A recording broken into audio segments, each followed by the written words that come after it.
This is the Horse Radio Network. This is episode 175 of Horsemanship Radio, brought to you by MontyRobertsUniversity.com. Horsemanship Radio is a part of the family of the Horse Radio Network, and today we have some super important people, and you must hear what they have to say.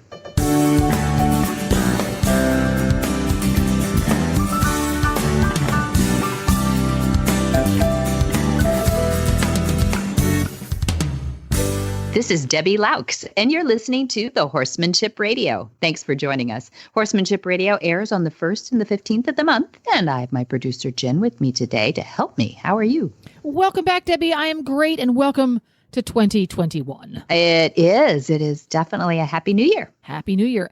And from your point of view, you wrote a really interesting article that's been getting lots and lots of play on social media about how 2020 wasn't so horrible after all. Please explain. Exactly. It wasn't. Did somebody miss something? It was actually a banner year for quite a few things, and animal welfare was one of them, which I'm happy to say, because I think people got a perspective. You know, it was a little bit of like a life balance moment, and adoptions went through the roof. Really? I mean, they couldn't keep track of adoptions enough. I was on a call this morning, a conference call, with a bunch of adoption partners. Those are the people who, they don't run rescues per se. They run these places where horses are between jobs, you know? They're between jobs, so they might have been an off-the-track thoroughbred saying, you know what, I'm done with that. I want to go be an eventer. Maybe that's what I want to do. And so these people are kindly helping. Well, they said, you know, it was really nice to have marketing materials for our adoption centers this year, but we didn't need them. We couldn't even tack them up fast enough before somebody would take that horse. So it was just so cheery to hear that at least one industry in 2020 was just gangbusters. I mean, like triple and quadruple numbers of so adoption of horses. I love how that horses in transition, that you use that phrase so often. It's kind of like Monty Roberts and Equus and Debbie Laux and all y'all, you don't say you get a young horse broke anymore. You get a young horse started. Because it's a much more accurate word for what's happening. Yes.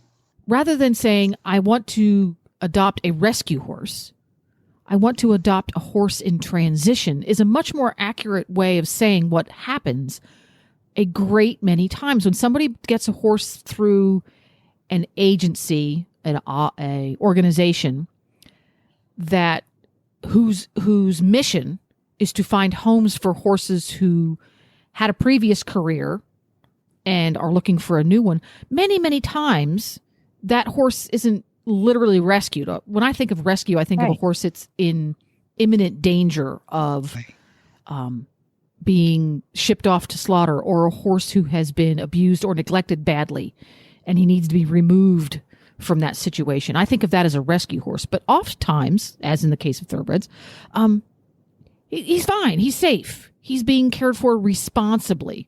Yep. But it's time for him to move on and do a different career. It's kind of like, okay, I work at a local accounting firm and I do my job okay, but, you know, I'm sick and tired of it. I want to do something else. So I'm going to go onto Indeed.com and start applying for jobs as a accountant at a business rather than an accounting firm. I think I'll like that better. You're not being rescued from your job. You're just trying a different one. That's right. That's exactly right. And it's stimulating. Actually, a lot of people change careers because they're not stimulated by their earlier career, or maybe athletically. They're just, they're getting too old for that job. There you go. And I did that. Actually, I did that. I was an active trainer, rider, instructor for many, many years. And one morning I woke up and it just hurts too much. Yeah. I put my shirt on backwards today. It's just too much. I can't do this anymore. Too many limps, too many broken parts. It's time for me to set a different career path. Did that. Great with it. So It's interesting. And one of our conversations in the show coming up today is with the one and only Monty Roberts and Jamie Jennings, who is a certified Monty Roberts trainer. And they talk a little bit about this topic. And I think it's a very interesting point of view that really matured in 2020. It did. I agree with you. I think even they are a bit surprised by how the horses respond and how the concepts that they're using were working so well, and that people responded to. It's a little bit like we used to say you always had to go to a breeder for a dog, and then you didn't have to. You could go adopt a dog. Well, the same thing is happening in spades with horses, too, that people are finding their next horse on places like myridehorse.org, which is a website it's like a dating service for horses. Why not? But you get to keep them. So you get to take them home, which is great. And then we also have our second guest today, too, a super important, people have to listen through, Julie Smith, who tells us all about preparedness for any kind of emergency, but she speaks directly to those crazy California wind wildfires that happened and all the things that she learned to prepare her horse and her boarding situation, her facility for that. So people will have to listen to that and maybe even add, notes on our website, add to the suggestions and tips that she has, because she's full of them. And I know other people have learned a lot this last year too. So it's a great 2020-21 looking forward now at the things that we can do to make life better for ourselves and for our horses too. That's right. Today's episode is all about what's coming up and how we're going to continue the great stuff great stuff did happen in 2020, and we're going to carry it forward. And we're going to do that right after we hear from our sponsor, Monty Roberts University. A couple of years ago, I don't know how long ago it was now, but we had you on a number of our shows talking about the Equus Online University, which had just come out. It has developed. It's become better with the search engine in it, and it's become better with the forum because we have such an amazing, a lot of those forums, people get on there and go, oh, no, you're not. Yes, you are. No, you're not. Yeah, usually it ends up with the whiners on forums. Exactly. Right. And it's not. What I see is a mentoring. Actually, it's almost the polar opposite, because we do give these rosettes out for people who've completed so many lessons. And once the rosettes started, now we have we're up to 5 rosettes for somebody who's watched every lesson. And you have those rosettes by your forum personality in your profile. And so you can really see who's watched all these things. So it gives them credibility when they come in and say, hey, have you watched this lesson? So people come on there and they're using it as a training tool, frankly, and they get on there. And I'm not bragging on the university as the greatest training tool, which I think it is, but it's also a great place for people to be mentored as they begin their journey with horses. It really is cool. So when they watch the lessons, and they can watch them over and over again as many times as they want, they get the lesson notes, they get audio, they get visual, and then they've got the forum to kick around too. Plus we've got now, since 2004, every week, without fail, we put up a Q&A from Monty himself. He chose the question, he answered it, and we put it in a database. And that's actually free for everybody to search and get to. It's open on our Equus Online University. In other words, it's a non-subscriber open source Q&A base. The forum is not. You're behind a subscriber wall for the forum, just so we know who's talking. But it's been an incredible experience, actually, to put these together with Stefan Peters and Will Simpson, who I'm talking about. These guys have won everything in their worlds.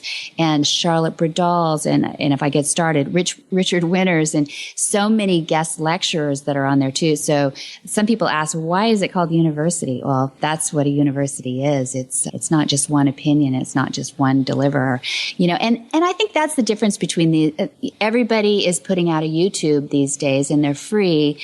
So people ask us sometimes, why do you charge up to $10 a month? And well, it's expensive to make the university. Everybody knows quality is not cheap, but it's really our mission statement. And I know that sounds a bit trite, but it's true. When you've worked at it for 5 years, just to get all that quantified and on there, there are just almost no subjects we haven't covered at this point. But Dad and I were looking at the list, and he goes, hey, I'm going to be making videos well into my 90s. And I went, yes. So, promise and sign here. So we do have a lot of subjects left to go, and a lot of people we want to still get on there. What do you think of it, Glenn? Well, I think that one of the things about training horses, as it same as training anything really, is that you're going through stages and you're always coming up to a new problem to solve or a new issue to deal with. And what I like about the university now that you have so much content on there is that whatever issue you're running into, there's going to be something on there to help you. So not many people are going to go on there and watch all the videos, because there's just so many of them. What you're going to want to do is go on there and you're going to want to watch the videos that relate to the situation you're in currently with that particular horse. And that's what I like about it is it has so much content now that whatever you're dealing with, you're probably going to find an answer somewhere, somehow. And if not, you can go to the forum. Yeah. So, that's what I really like about it is wherever you're at now is where you can find that situation. Plus, YouTube is so full of crap now. And I'm not saying that every video on there is crap, but we all know what we're talking about. Yeah. There are some that are. And, one of the things that I really like about this is, you can trust it. That what you're seeing is something you can trust. I've tried doing repairs on appliances and things off of YouTube videos, and some of them are good, some are not so good. And one of the things I couldn't get back together again. So that at least you didn't hurt yourself. That's right. Good. So that's what I really like about it. And for that, yes, it costs a few pennies to do it, but it's worth it. Nice. It's worth it to do it right. Yeah. Yeah, that's it. And it is tried and true. Everything on there is so tried and true. If not, they'd be throwing tomatoes at us in the forum.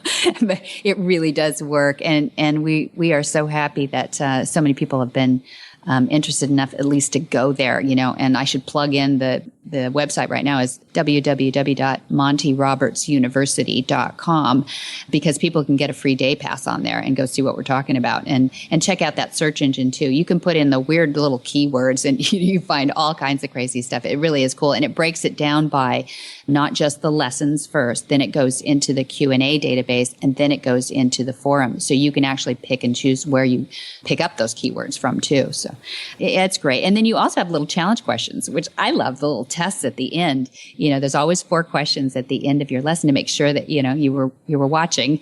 And if you get it wrong, it just says, want to try again? And so by process of elimination, you get it right. And then it moves you on. And that's how you get your rosettes, that you've accomplished that lesson and that you get to move on. But what you just said is so important, because when we were setting this idea up, nothing really existed like it. We didn't want it to be first you have to do 1, and then you have to do number 2, and then you have to do number 3, and like it was some sort of programmed process. Yeah, because that never works. It doesn't. Because we wanted people who were amazing trainers to jump in there and go, this is what what does Monty say about this? Or what does this trainer say about that? And they could be at a world-class level, or it could be a very beginner saying, where do I start first? And you can just go down the lessons if you want. But, it's like you said, if all of a sudden you have a horse that won't load and you didn't have one last week that didn't load, you go to the loading lessons, right, and it's a whole series on it. And it's MontyRobertsUniversity.com? That's it. Yeah. Thanks for asking.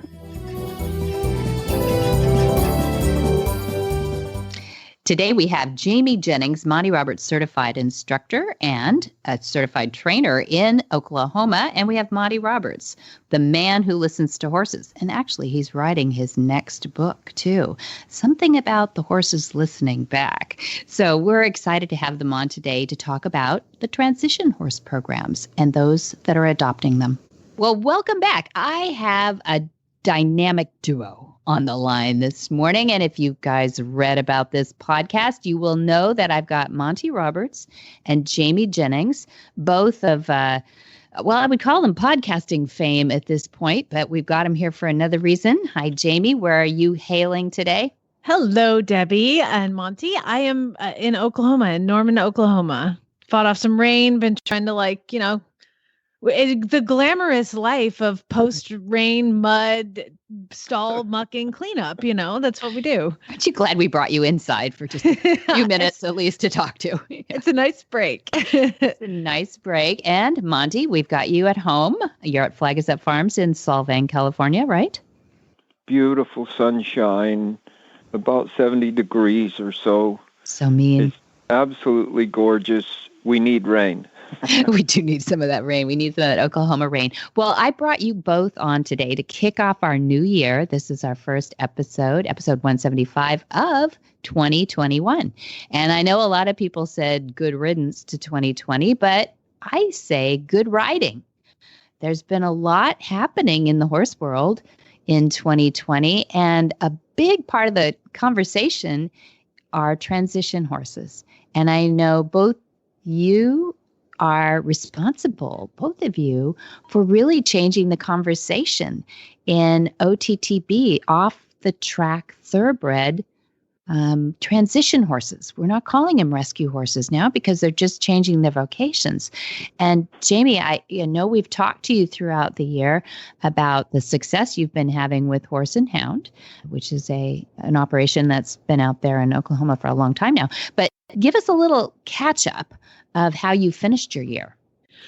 Oh my gosh, what a banner year. If you would have told me at the beginning of the year that we would have been pushing to have a goal of 100 horses adopted off the track. Now, let me back up and say that most horses that come off the track are not rescues. They've been really well taken care of for the most part. They just don't have any further training. Now, a lot of the horses that go to Horse and Hound also have some other issues. So some of them are more of rescue types and some of them are directly off the track. So, but the common denominator is all of them have, that are all thoroughbreds, and most of them have raced.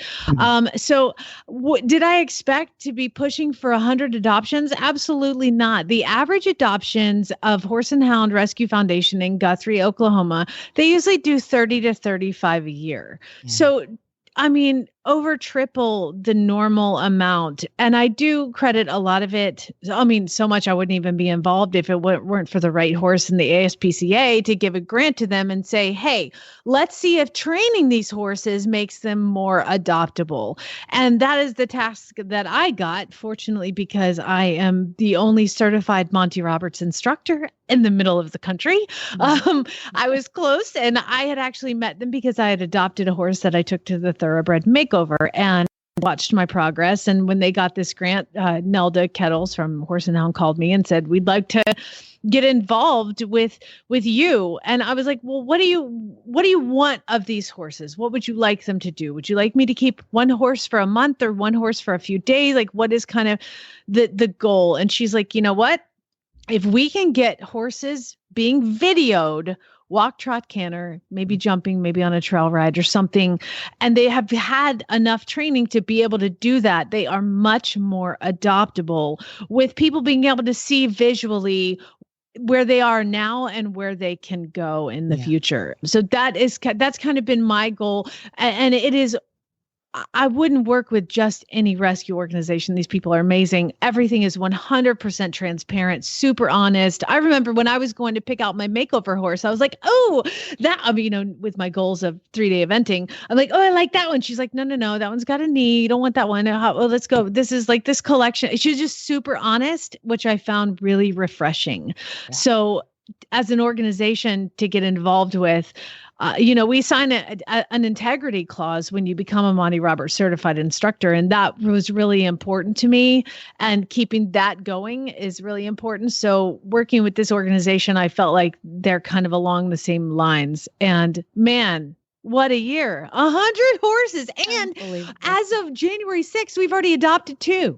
Really? Oh, yes. Gosh, this is new news. I know. That's breaking news.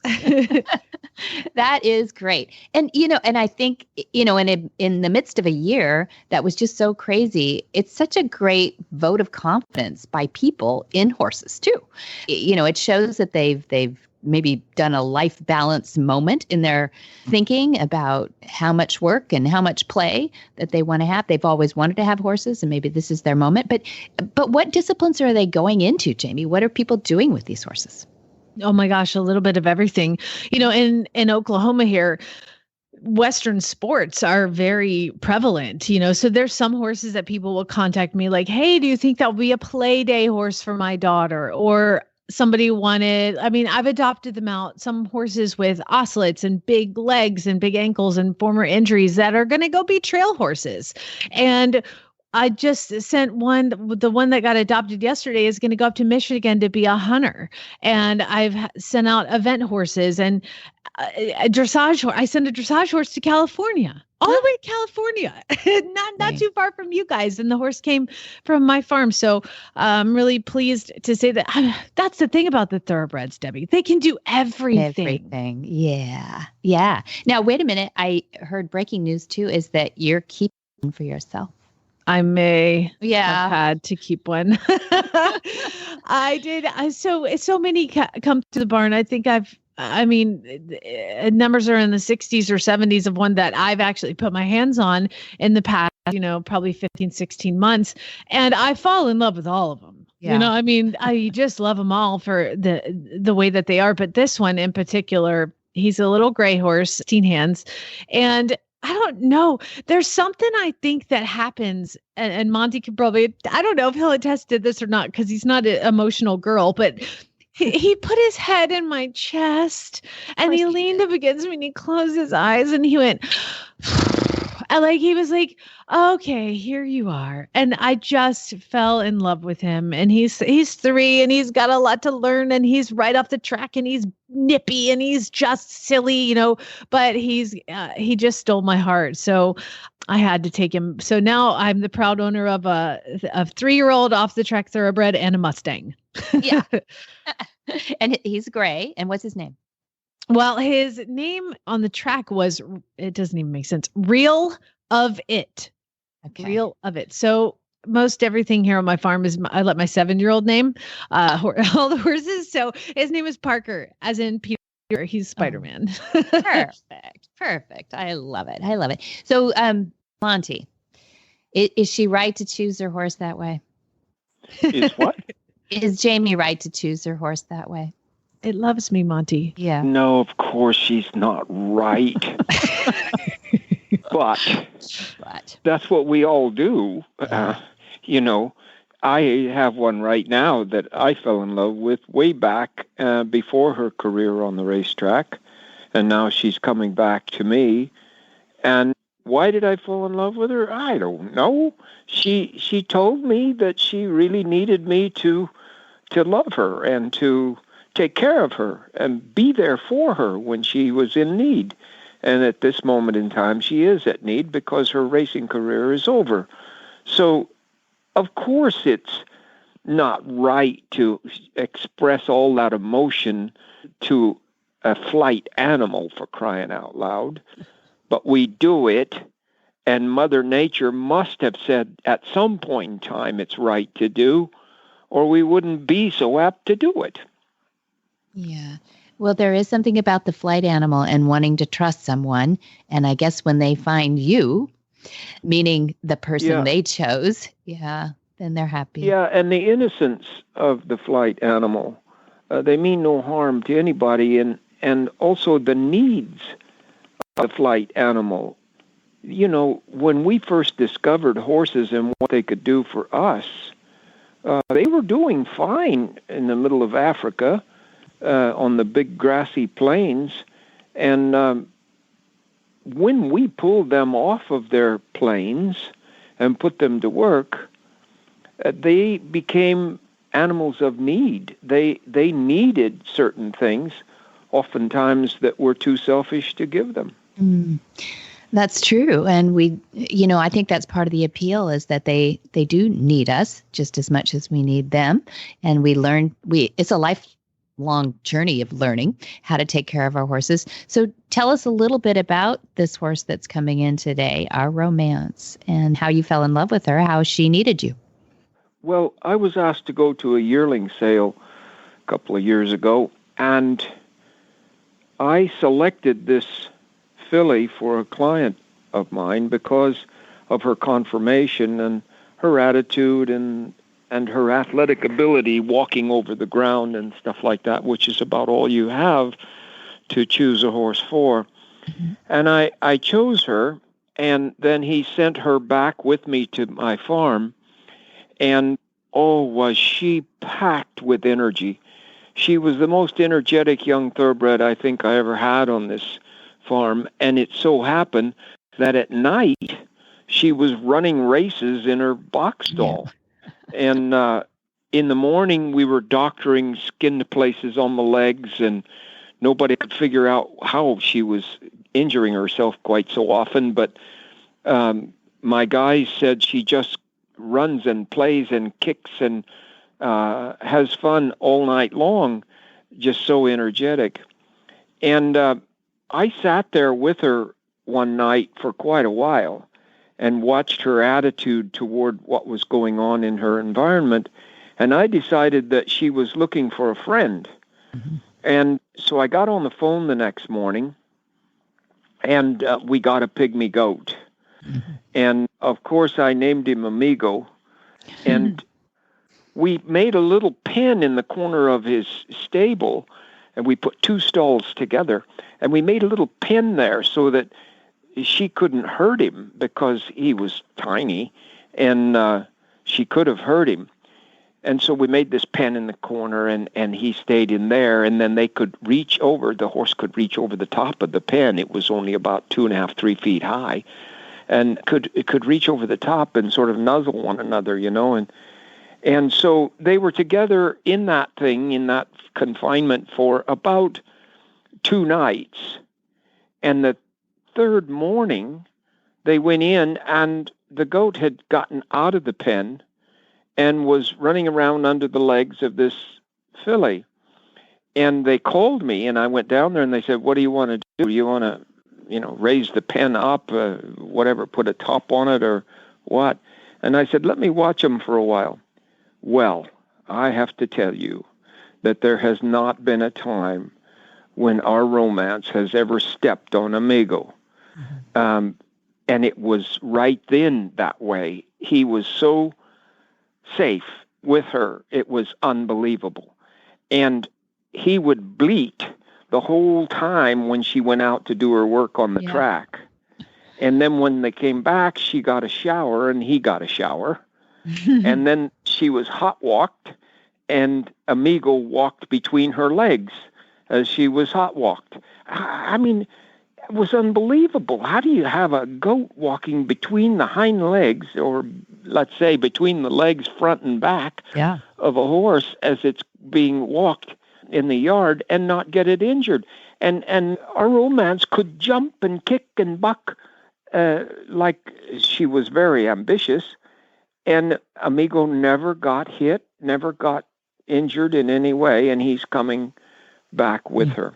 Back. He went to the track with her, and they started off with a double stall, like you said here, but eventually moved down to a regular size stall, and that goat just stays in. And like Dad said, she literally never steps on this goat. She knows where he is at all times. Have you ever, Jamie, had a horse that needed a companion animal before?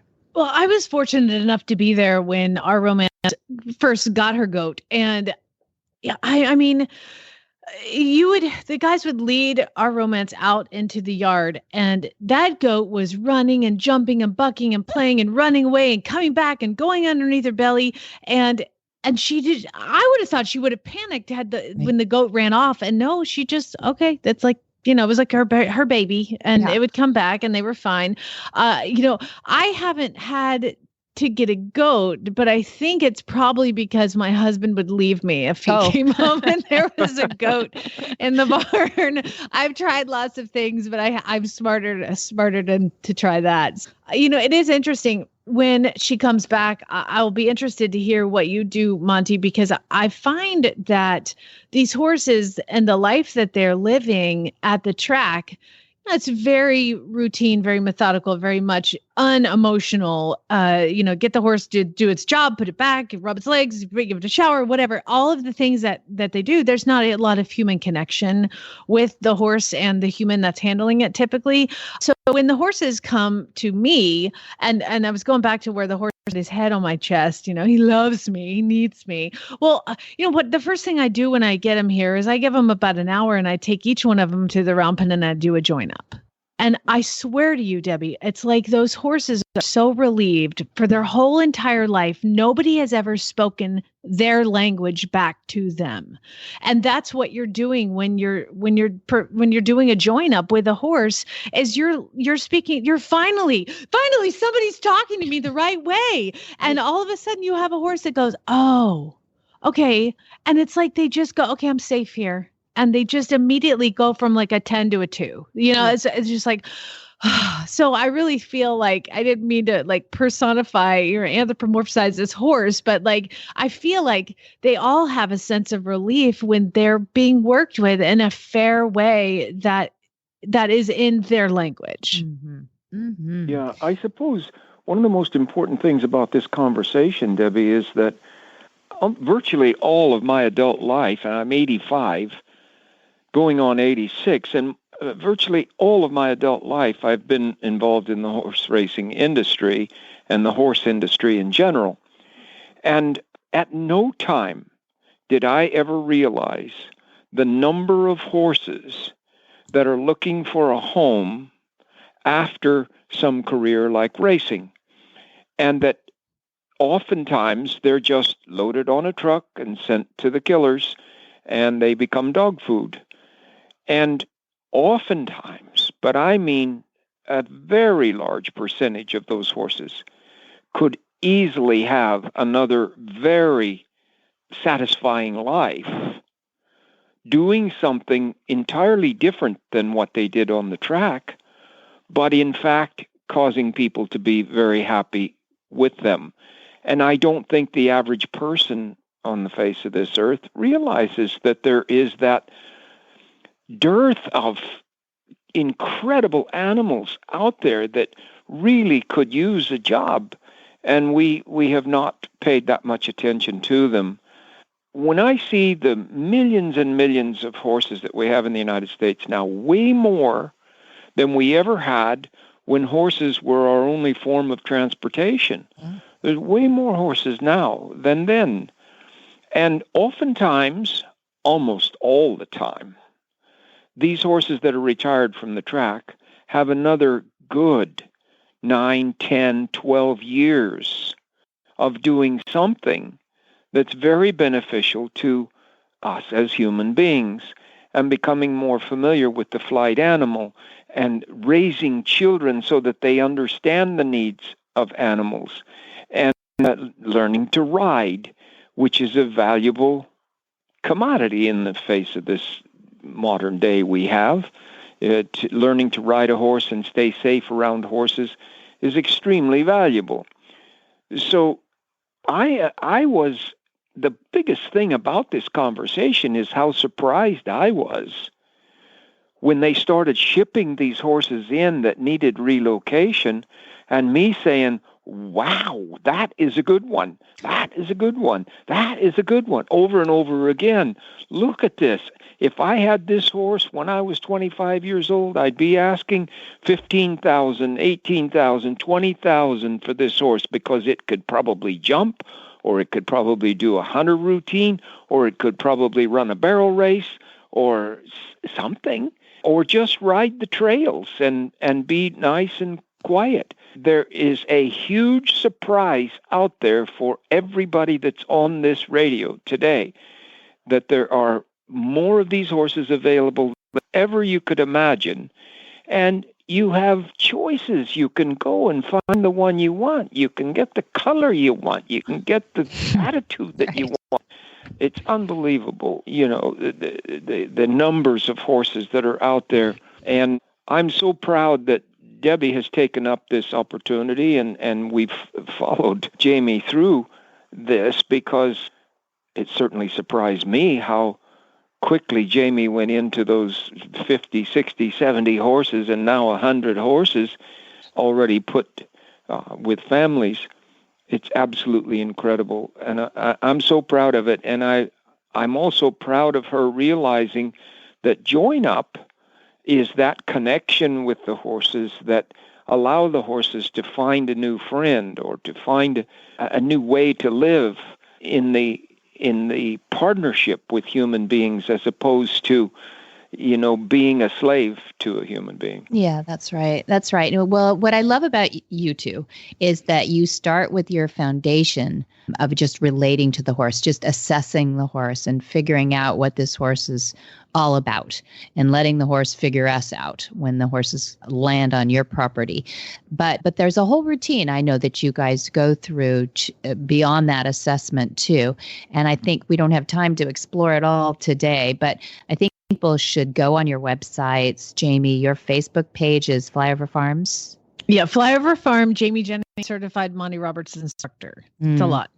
Well, yeah, but it's distinct, so people will find you, and you have some wonderful video up there of your stages as you go through with these horses, so people can learn a little bit about what you do, and look for horses there. I mean, the best thing, the most important person on this interview really is the person who is interested in adopting one of these horses and figuring out what's good for them and talking to people, talking to Jamie, talking to Monty about what's appropriate for what they're looking for and getting these horses back in action, which is really the exciting part. So there's our website is montyrroberts.com/adopt, and you could go there. There's also myrightsthorse.org. So the ASPCA, the Right Horse Initiative program, puts out a website called myrightsthorse.org, and you can go there and shop horses, which is really fun. But I advise you also get on the phone with these trainers and ask more and more about them so you get the right horse too for whatever level you're looking for, whatever occupation the listener is listening for. So but I'm so happy that you guys are kicking off another year, that you're committed to more horses coming through the Transition Horse Program. I'm just really glad for horses that you guys exist. So thanks for being on. Thank you. You're welcome, and I'm happy to do this. If you've got a big coat, you can stay warm, go see Jamie. If you want some nice sunshine, come to California and see the horses here. I'm on my way, Monty. Thanks, you guys, for joining us on Horsemanship Radio. I'm excited to introduce you to Coro, my new online shopping destination where I can find all my favorite horse care products for the best prices, and they're shipped directly to my barn door. Coro was created for the horse owner and horse care professional whose hard work and dedication goes into caring for their horses. To make it even easier with industry expertise, they have tried and tested products, and they even have horse-inspired storytelling all under one roof. They offer auto ship so that you can never run out of your go-to supplements, your grooming products, your fly sprays, your horse cookies, and more, where you set the frequency of how often you receive items, as well as you can unlock additional savings they have up there. They even offer an afterpay, which I like, which then splits your payments into 4, payable every 2 weeks. It's great. Coro has something for everyone, no matter what breed of horse you have or what their job might be. They care about the way you care about your horse, which is why they have tons of content on their blog. It's what makes them different. Coro stories, and they've created a community on their social platforms to help educate and entertain and even inspire horsemen and horsewomen alike. Owning a horse can be expensive. Caring for them shouldn't be.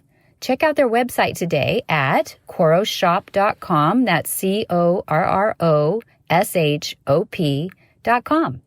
And use the code horsemanship10 for 10% off your first order today. This is all for the love of your horse. Coro. Julie Smith has loved horses since her earliest memory and was given a free horse when she was 12. From that moment on, her path was clear. They would always be a large part of her life. Julie retired from a long career at the University of California, the last 5 years as manager of the UC Davis Equestrian Center. She lives with her husband in the Vacaville Hills in Northern California and now owns and operates a 15-horse boarding facility. Julie is active in the newly organized Solano Community Animal Response Team, formed after several major fires in the area, and she volunteers as a rig driver to assist in the evacuation of horses and other livestock in the event of a disaster. Well, welcome, Julie Smith. I'm so happy to have you on Horsemanship Radio. I thought we'd kick off the year with some preparedness, disaster preparedness, and I'm told that you're the right person for the job. How are you? Well, I'm fine. Thank you very much. Thank you for having me. Oh, absolutely. So here you are in Northern California. We hear about a few wildfires up there. But before we get into your expertise in all of that, I wanted to get a little bit about your horsey background, if we could, too. Just what does that come from? Yeah. Well, as with most horse people, obsessed since childhood, owner of horses since I was probably 10 or 12 years old. I've owned and operated 2 different boarding facilities, one on the outskirts of Davis, California, boarded 30 horses there, and then sold that. And now my husband and I own and operate a 15-horse boarding facility in the hills of Vacaville. I also retired from UC Davis after 30 years, and when I left, I was managing the University of California Davis Equestrian Center. We boarded up to 100 horses at any one time, and just adjacent to the vet school right there.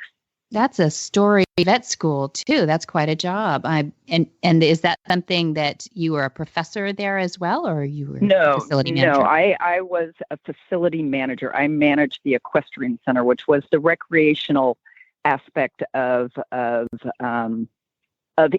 equestrian life at UC Davis. While we were right next door to the UC Davis Vet School, and we were all part of UC Davis, we boarded student horses. We had recreational riding programs for the students. We owned lesson horses. We did camp for kids in the summertime. But so no, I was the manager of that facility.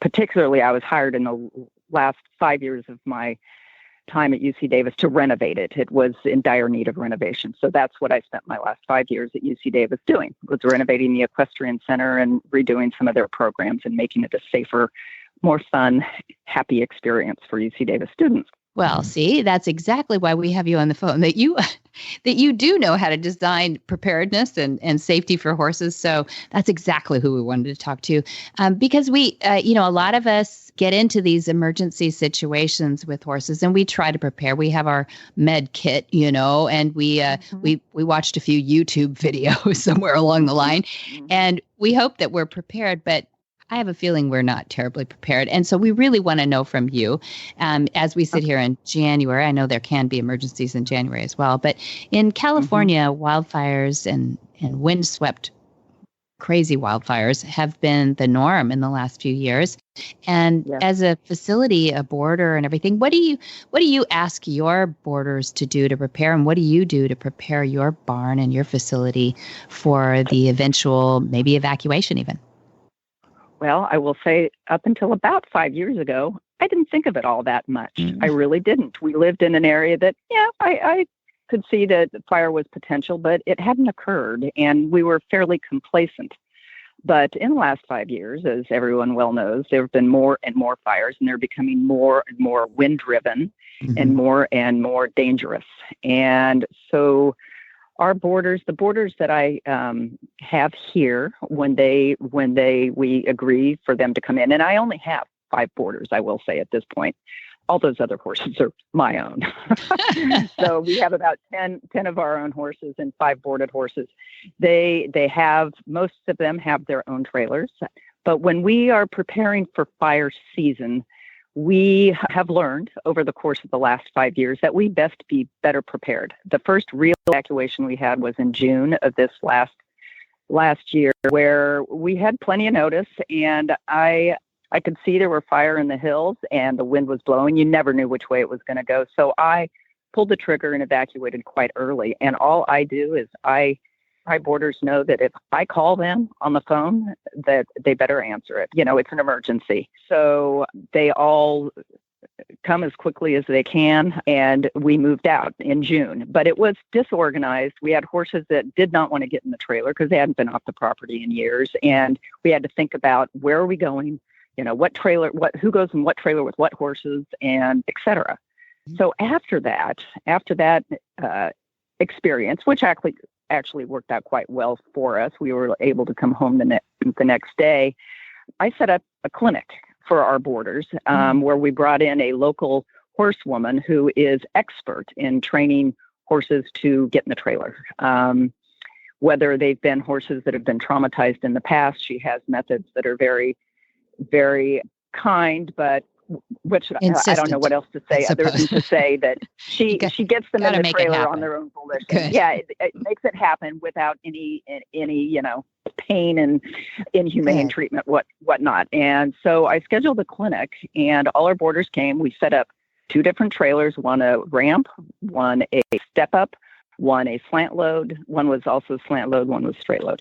So all the horses in our barn went in and out at each trailer several times until they would walk in without anybody leading them in. We did that in the course of about an hour and a half.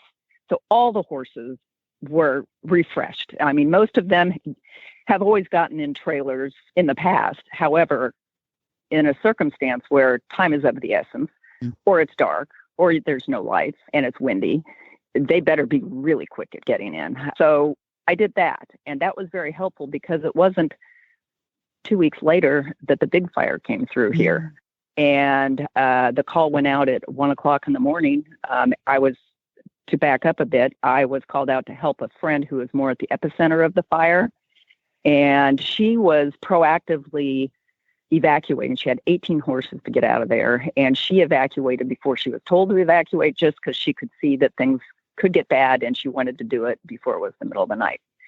So I went up there with my horse trailer. We evacuated 8 horses, and at that time, while there was smoke, there was no flame, and we pulled out of there with her with like 10 horses, with the intent to go back and get the rest. And at that time, we didn't even think my property, which was far south of that, was at risk. But as we pulled into my property, 30 minutes south of that, we turned the corner and looked back up towards her property, and the hills were on fire. My goodness. We were not able to go get those other horses. And it was, they passed, and her house burned down. But my point being, that's how fast it traveled. In 20 minutes, we could not see a flame. And then there was a change in the wind, and there was like what they call a fire NATO, and it just blew up. And within 15 to 20 minutes, it overtook their house, and the horses that were left behind had no way to get out. So next point of being, if at all possible, you make sure you have enough trailer space for every horse on your property. Right. So I know that's not practical for a lot of people, but I will say that a week before that big fire, I had just purchased a 3-horse slant load, and it was just a backup trailer. It's solely just to sit here to stick 3 more horses in because I had to leave 3 donkeys behind when we left. And that didn't feel very good. They did just fine, of course, but we're small enough. I have boarders that have trailers that I just needed to fill a couple holes, and I got a trailer that I wouldn't have bought otherwise, but it's here in case we need to evacuate. I know a lot of people cannot do that, but really, if you're really talking about evacuating in the middle of the night, all you want is trailer space. It doesn't matter how pretty it is, as long as it's safe and it can hold the horses you need. Okay. And I hear you saying that why not leave early, then wait for the call too? Yes. Now that's my other point. Both times, well, the time in June we were evacuated, I was able to evacuate at dusk, which makes it a whole lot easier. And like I said, it turned out that we were able to come home. Actually, I think I said the next day, but it was actually 2 days later. In July, I did choose to, I went up and helped my friend. And then by the time we got back to my place, and you could see it was coming close, headed towards us, we went to another location, dropped off all of her horses, and then we came back and got mine.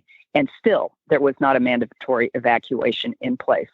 I can tell you that if I sent you the pictures of us evacuating, you will be amazed. But that is how quickly the fire happened upon us.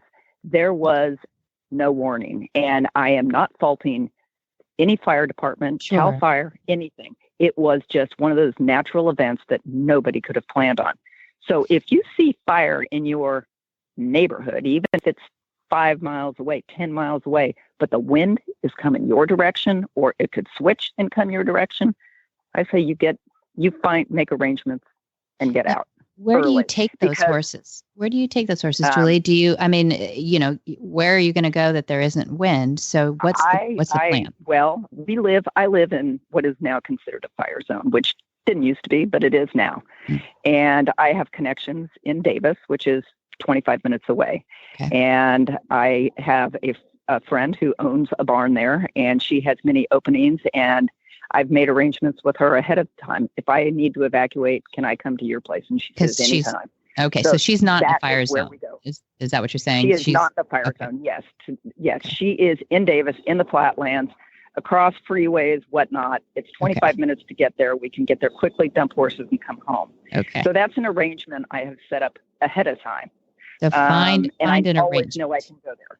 Yeah. Pardon me? So find an arrangement. So and obviously in a safe spot. What happens when there's the wind was whipping everything? But could you go to a big mall, like where there's a big parking lot, or does that get filled up? Or what do you do if you're living in a fire zone and you don't know where to go outside the fire zone? A lot of the county fairgrounds open up.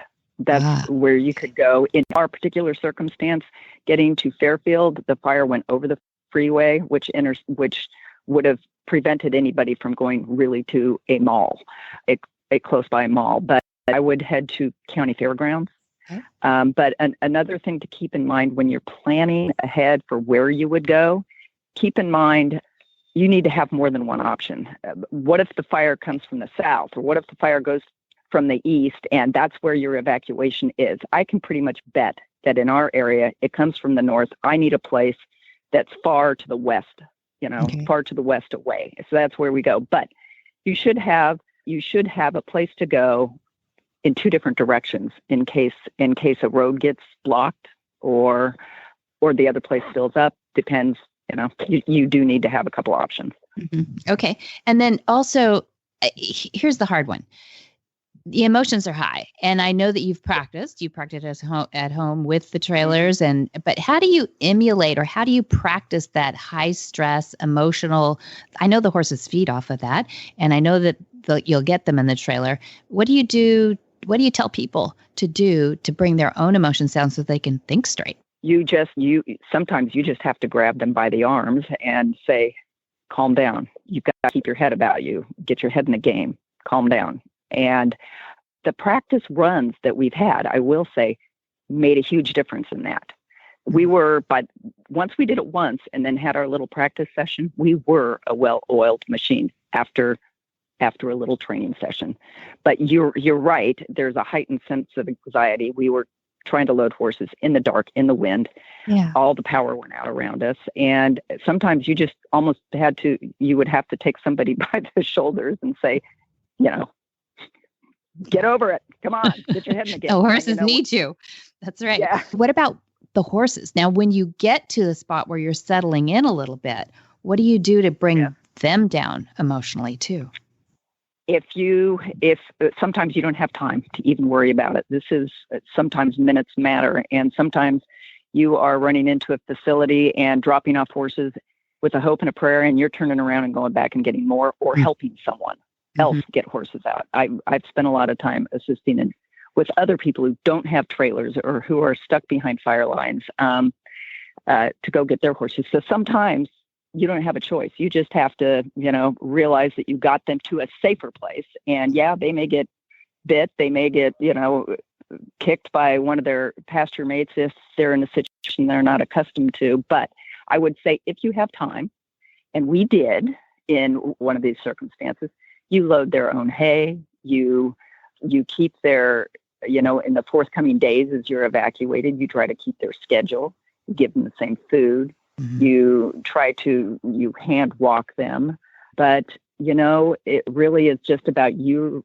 I think as a horse person, it's really you just trying to stay calm so you can keep your horse calm. And then when you get to your evacuation facility, you do the best you can if you have time to keep those horses calm. I would always in your bag of tricks, you should always have bute, Banamine. Colic is not uncommon in a high stress situation like that. You should have some Banamine in your to-go bag. So what else is in your to-go bag? What's your essential? I mean, I'm imagining a collapsible bucket or all kinds of goodies. What do you have in there? Yeah. I always have it. For me, it didn't need to be collapsible. I always have a bucket, a fire extinguisher in my horse trailer tack room. In my go bag, I've got long rope.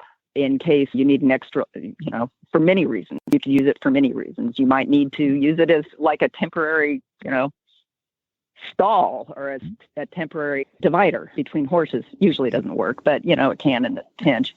But extra long rope, banamine, flashlight, wire cutters, because if you're really in an extreme situation, you might have to cut wire down to get through. Sure. So good wire cutters, and I'm not talking the little cheapy, little tiny, little handheld ones. You need the bigger ones that can get through no climb fencing easily and quickly. Sure. Loppers. Get your loppers out. There you go. Get your wire cutter loppers out. Have a shovel. Have gloves, but definitely a nightlight. A light that you put on your hat. What do you call those? You look so attractive when you wear them. That's right, for spelunking. Yes, exactly. So I always have those sorts of things. Fire extinguisher is important. Oh, and another thing about fire extinguishers is make sure they're checked every year. Yes. Because they do dissipate. You should have them checked, purchase new ones if you need to. This is great. So I watched a bunch of videos and doing a little homework for this on a www.halterproject.org, which you've steered me to. Wonderful. Which is great. Yeah, it has a bunch of video on it. And it does show video in those situations where it's dark and how to approach a horse or how not to approach a horse. And that was really good. Anything else you can suggest for us that too? If you know a fire is coming your way, and I think this was brought up in one of those halter videos that I saw at one point, is if the fire's way back there, bring your horses in up close so that you can get in there and get them. If you've got them turned out on a hill somewhere and they're frantic, they're running around, you may not be able to catch them. But if you have the option, you see a fire off in the distance, you bring them up close so that if you do need to evacuate, you can grab them quickly and be ready to go. Sure. That makes great sense, Julie. So your role at the Solano County Animal Rescue Team is it specifically emergency preparedness, or are you a volunteer that goes into action when needed? I'm a volunteer I'm a rig driver.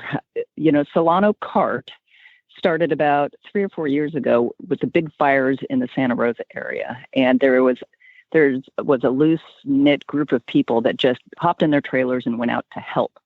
But it was unorganized. We got a lot done, but we could have done better with the authority of the animal control, the sheriff's department, and that sort of thing. So there was Vicki Fitch Dawson, who decided after that to start a cart of our own.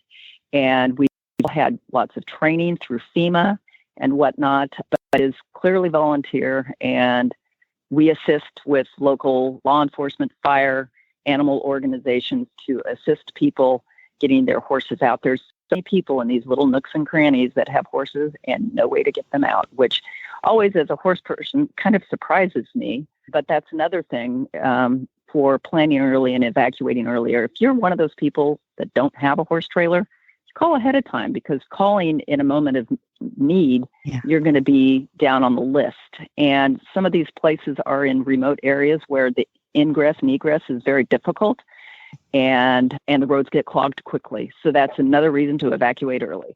I will tell you that during this last fire we had here, when I came back the second time, the roads were completely clogged and getting in and out was impossible. So we left early and had no problem.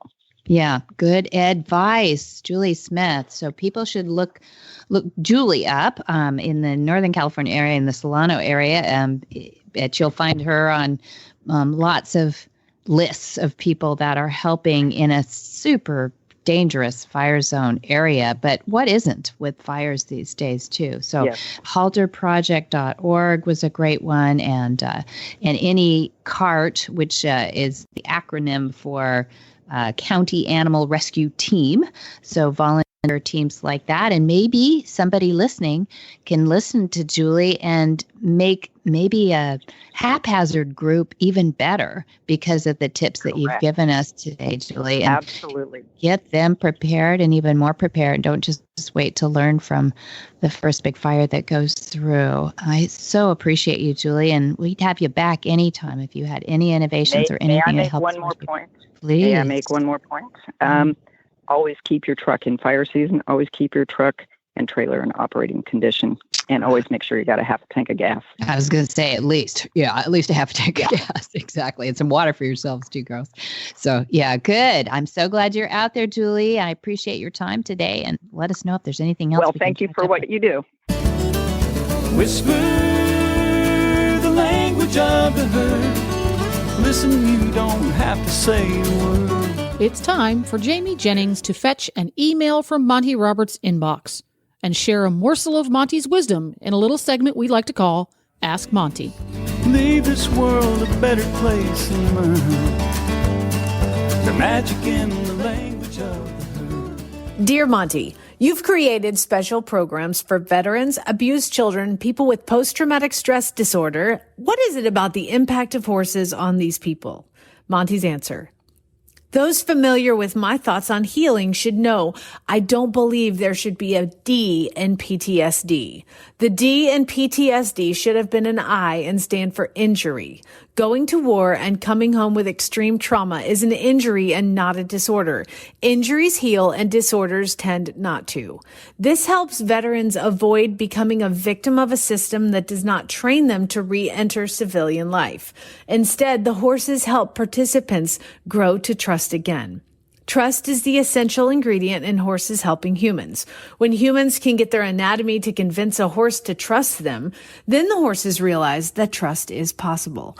Horses are flight animals, and to gain their trust, we must get our physiology right. Emotional control, breathing, and communication are part of the skill sets that participants gain from the horses in order to achieve join up in our Horse Sense and Healing program. We accept veterans and first responders plus their supporters. And since 2010, we have been amazed at the healing and the ripple effect through families that horses have had.